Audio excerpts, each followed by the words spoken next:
आपल्या सर्वांना गोकुळ अष्टमीच्या खूप खूप शुभेच्छा। आज मी तुम्हाला कोकणामध्ये घरोघरी केली जाणारी गोकुळ अष्टमीची थाळी दाखवणार आहे। तर त्यामध्ये मी तुम्हाला हिरव्या शेगलाची भाजी, त्यानंतर चमचमीत अशी काळ्या वाटाण्याची उसळ आणि मऊ आणि लुसलुशीत अशी आंबोळी। तर नमस्कार मैत्रिणींनो, गीताज किचनमध्ये तुमचे खूप खूप स्वागत। चला तर मग बघूया कोकणातली खास डिश। तर त्यासाठी मी इथे एक जुडी ही शेगलाची भाजी घेतली आहे। ही बघा एकदम कवळी भाजी आहे। अशी भाजी तुम्ही घ्या की ज्यामुळे तुमची भाजी खूप चविष्ट होईल। काळी थोडीशी अशी काळपट असलेली घेऊ नका, ती जून असते आणि ती शिजायलाही वेळ लागते। तर इथे आता मी सगळी पानं काढून घेतली आहे आणि ह्याचे जे पानांना छोटे छोटे देठ असतात ते आता आपण कसे काढायचे त्याची ट्रिक बघूया। तर इथे मी एक पातेला भरून पाणी घेतलं आहे आणि त्या पाण्यामध्ये ही चांगली भाजी आपल्याला भिजत ठेवायची आहे। अगदी 5-10 मिनटं जरी ठेवली ना तरी या भाजीचे देठ जे आहेत ते तुम्हाला आता मी दाखवतेच। मी आता चमच्याने दाखवते, हात घालत नाही, कारण हाताला ना मग ती सगळी भाजी चिटकून बसते। तर बघा खाली तुम्हाला दिसतच असेल की त्याचे देठ बघा किती, नुसते मी 5 ते 10 मिनटं ठेवलेत तर एवढे देठ निघाले। आता ही भाजी मी स्वच्छ धुवून घेतली आणि चिरून घेते। काय काय जण न धुताच अगोदर चिरतात, कारण तसं करणं त्यांना सोपं जातं, पण मला ते पटत नाही। तर इथे आता मी भिड्याचा तवा ठेवला आहे, त्याच्यात 3 ते 4 चमचे तेल घातलं आहे। 3 मिरच्या मी उभ्या चिरून घेतल्या आहेत। त्या तेल तापल्यानंतर आपण त्या चांगल्या भाजून घेणार आहोत। आता तेलात मिरच्या भाजल्यामुळे भाजीला छान चव येते, म्हणून हे असं मी केलं आहे। आता त्यानंतर इथे एक कांदा जो आहे तो मी बारीक चिरून घेतला आहे आणि तोही आपल्याला थोडासा मऊ होईपर्यंत तेलामध्ये भाजून घ्यायचं आहे। आपल्याला तो करपायचा नाही आहे, कारण नाहीतर भाजी चांगली लागणार नाही। त्याला फक्त कलर चेंज होईपर्यंतच आपल्याला भाजायचं आहे। तर माझ्या इकडे बघा कांदा पण भाजून झाला। आता आपण ह्याच्यामध्ये भाजी घालूया। ही भाजी करणे ना अगदी सोपी आहे, अगदी 10 मिनटात ही भाजी होऊन जाते आणि चवीला तर एकदम अप्रतिम लागते। आता काय काय अजून एक पद्धत ही भाजी करण्याची म्हणजे कांदा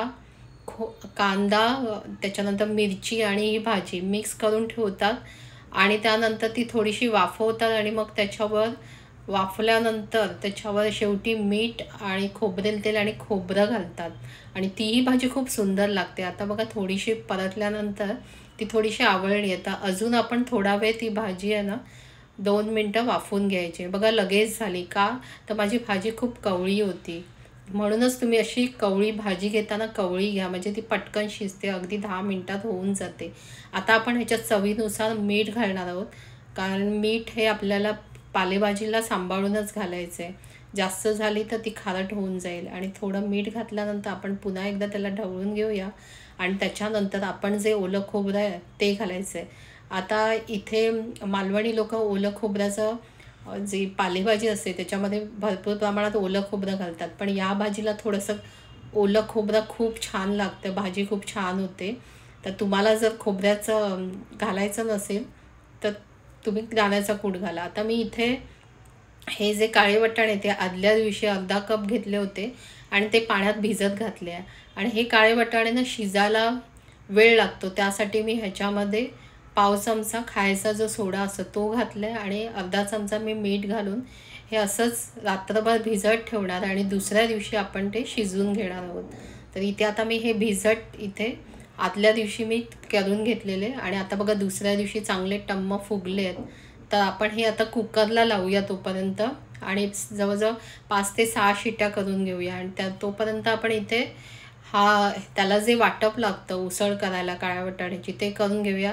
ह्याचाही व्हिडिओ मी चॅनलवर अपलोड केला आहे, तर तुम्ही नक्की जाऊन बघा, मालवणी पद्धतीचे वाटण।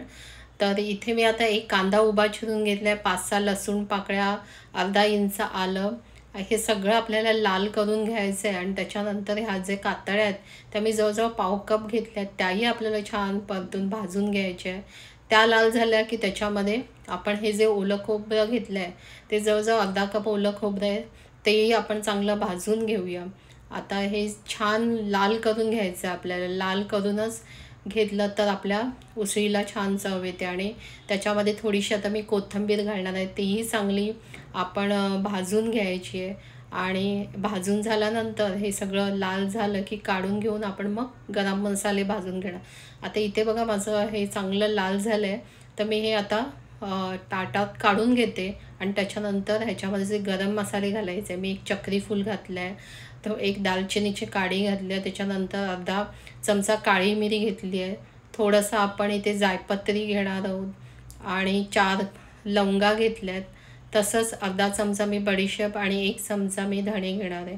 आणि हे थोडंसं परतलं की आपण त्याच्यामध्ये मसाल्याचा थोडासा वास किंचित यायला लागला की त्याच्यामध्ये आपण पाव तुकडा जायफळाचा आणि 1 चमचा खसखस घालणार आहोत. आता हे सगळं घातल्यामुळे ना तुमची जी काळ्या वाटाण्याची उसळ आहे ना ती अगदी मटणासारखी लागते. पूर्वी आहे ना ही जी काळ्या वाटाण्याची उसळ आहे ना ती हमखास लग्नाच्या पंक्तीत असायची. तर आता सध्या कोण एवढं ठेवत नाही, पण त्या उसळीचा एक काही वेगळाच म्हणजे घमघमाट असायचा. तर आता आपण हे सगळं भाजून झाल्यावर काढून घेऊया आणि त्यानंतर आपण हे थोडंसं थंड करून घ्यायचं आहे. इथे मी बघा कांदा पण फोडणीसाठी बारीक चिरून घेतला आहे. तो थंड झालं की आपण नंतर वाटून घ्यायचं. तर आपण जो वाटाणे कुकरला लावलेले ते आता आपण चांगले शिजले आहेत की नाही बघूया. इथे मी शिजवताना टमॅटो पण त्याच्यामध्ये घातलेला, तो चांगला शिजून गेला आणि आता हां, हे वाटाणे पण बघा किती छान शिजले आहेत. तर आपण जे वाटाणे ते थंड झालं आहे ते आपण मिक्सरमधून काढून वाटून घेऊया आणि ते एका बाऊलमध्ये मी काढून घेते. आणि ह्यामध्येच आपण जे काळे वाटाणे आपण शिजवून घेतलेले, तर मालवण्यांमध्ये जे कडधान्य असतं ते शिजवल्यानंतर थोडंसं त्याचं वाटप करून म्हणजे वाटण म्हणजे एकदाच मिक्सर फिरून जाडसर वाटून घेतात. त्याची अगदी आपल्याला पिठी करायची नाही, फक्त एकदाच फिरवायचं आहे म्हणजे ती पिठी पण होता कामा नये आणि तो राहिला. बघा एवढं मी तुम्हाला आता हे दाखवते, बघा इतकंच आपल्याला फिरवून घ्यायचं आहे. आता इथे आपण उसळीसाठी फोडणीची तयारी करूया. तर इथे मी आता 3 ते 4 चमचे तेल घेतलं आहे, त्याच्यामध्ये 2 हे तमालपत्र घातली आहे आणि जो फोडणीला आपण कांदा चिरून घेतला आहे तो आता आपण घालून थोडंसं भाजून घ्यायचं आणि कांदा आपल्याला चांगला असा लाल करून घ्यायचा आहे. त्याच्यानंतर आपण त्याच्यामध्ये लाल झाल्यानंतर अर्धा चमचा हळद घालूया आणि मी इथे आता पोह्यांचा चमचा वापरला आहे. आणि त्याच्यानंतर आपण जो मालवणी आमचा मसाला आहे घरगुती, तो मी जवळजवळ 1.5 चमचा घालते.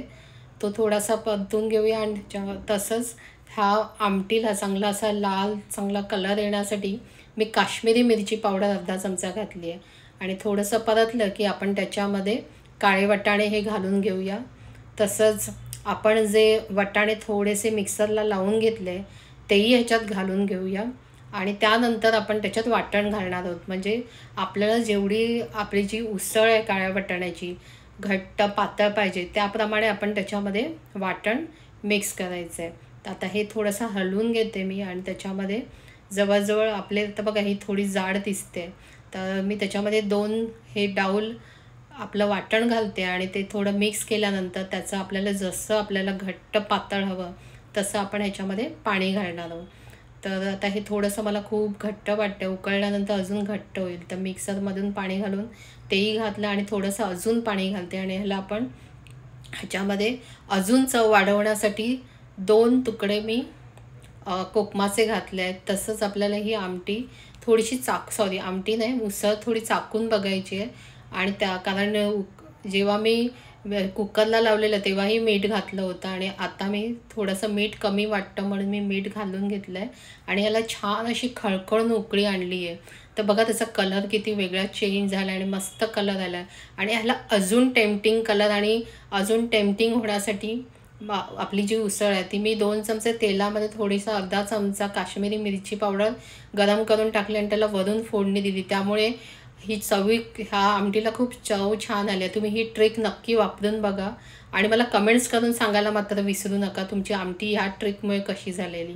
तर इथे मी आता हे आंबोळीचं पीठ 1.5 पेला मी तांदूळ घेतलेला, अर्धा पेला मी अख्खे उडीद घेतलेले, थोडेसा पोहे घेतलेले पाव कप आणि अर्धा चमचा मी मेथी घेतलेली, ती भिजत ठेवलेली आणि त्याच्यानंतर रात्री आंबोळीचं पीठ मी आंबवायला ठेवलेलं वाटून.